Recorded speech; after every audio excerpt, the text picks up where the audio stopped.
নমস্কার। আজকে আমি পার্কিনসন্স রোগ নিয়ে কয়েকটা কথা বলতে চাই। তার কারণ হচ্ছে 11th of April world Parkinson's day হিসেবে পালিত হয় সারা বিশ্বব্যাপী।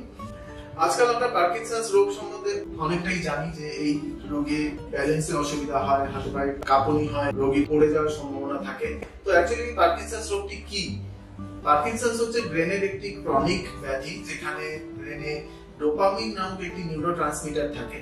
তো সেই ডোপামিন নিউরোট্রান্সমিটারটি কমে যায়। তো তার ফলে আমাদের যে শরীরের ইমব্যালেন্স হওয়া, হাঁটতে অসুবিধা হওয়া, হাতে ট্রেমার বা কাঁপুনি হওয়া, স্লো হয়ে যাওয়া, এগুলো সিমটম ডেভেলপ করে। তো পার্কিনসনের এই সিমটম গুলো ছাড়াও অনেক সিমটম হয় যেগুলো আমরা কত সচরাচর জানি না। অ্যাকচুয়ালি পার্কিনসন্স রোগটি যে সিমটম, সেটা বিভিন্ন রোগী বিভিন্ন সিমটম নিয়ে প্রেজেন্ট করে। এমনটা জরুরি নয় যে সবার একই রকম সিমটম হবে।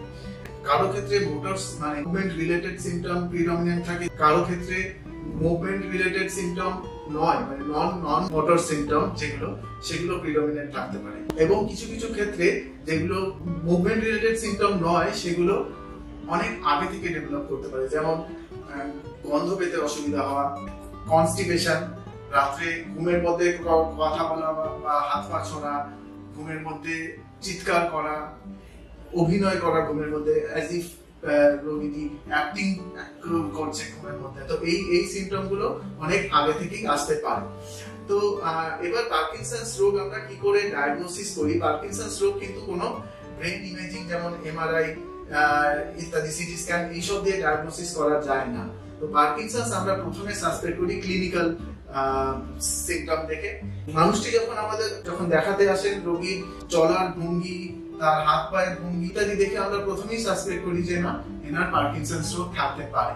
এবং তারপরে বিভিন্ন হিস্ট্রি নিয়ে, তারপর বিভিন্ন এক্সামিনেশন করে আমরা বুঝতে পারি যে না, এনার পার্কিনসন্স রোগটি আছে। পার্কিনসন্স রোগীরা কিন্তু খুব বেশি মাত্রাতেই ডিপ্রেশন, ডিমেনশিয়া, ঘুমের অসুবিধা, এগুলো প্রিডমিনেন্ট সিমটম। আমাদের পার্কিনসন্স এর ট্রিটমেন্টের সময় এই জিনিসগুলোকেও অ্যাড্রেস করতে হয়। অনেকেই আমাদের প্রশ্ন করে যে ডিপ ব্রেন স্টিমুলেশন, তারা ইউটিউবের ভিডিওতে দেখেছেন যে ডিপ ব্রেন স্টিমুলেশন নামে একটি ট্রিটমেন্ট পার্কিনসন্স ডিজিজে এখন এসেছে। এখন তারা আমাকে প্রশ্ন করেন যে ওষুধ আমাদের খেতে হবে না, তো ডিপ ব্রেন স্টিমুলেশন করলে কি আমি ঠিক হয়ে যাব? অ্যাকচুয়ালি পার্কিনসন্স ডিজিজের ট্রিটমেন্ট কিন্তু first step is medication.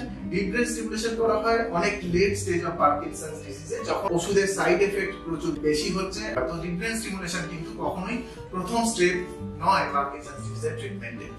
So apart from the medication, exercise have a very important role in the treatment of Parkinson's disease. যে কোনো রকম এক্সারসাইজ, ফিজিওথেরাপি, কার্ডিও এক্সারসাইজ যেমন ব্রিস্ক ওয়াকিং, এক্সারসাইজ এর ভূমিকা অনেকটা ওষুধের মতনই পার্কিনসনের সিমটম ইমপ্রুভমেন্ট করতে সাহায্য করে। এই রোগে পরিবারের সহযোগিতা খুবই গুরুত্বপূর্ণ, কারণ রোগীদের ডিপ্রেশনের সিমটম আসতে পারে। সেই জন্য তাদের সাথে আপনারা সহযোগিতা করবেন এবং তারা যাতে পড়ে না যান। তার কারণ হচ্ছে পার্কিনসন্স ডিজিজের ব্যালেন্সের সমস্যা আছে। তো এই জন্য পড়ে যাওয়ার সম্ভাবনা, পড়ে গিয়ে ফ্র্যাকচার হওয়া, পড়ে গিয়ে ব্রেনে চোট লেগে ব্লিড হওয়ার সম্ভাবনা থাকে। তো সেই জন্য তারা যাতে পড়ে না যায়, সেই বিষয়ে আপনাদের সতর্ক থাকতে হবে। আর লেট স্টেজে, পার্কিনসন্স ডিজিজের লেট স্টেজে তাদের খাবার গিলতে অসুবিধা হয়। খাবার খাওয়া বা জল খাওয়ার সময় তারা ফ্রিকোয়েন্টলি চোখ করে। সেই জন্য খাবার দাওয়ার ব্যাপারেও তাদের খুব সাবধানে খাওয়াতে হবে।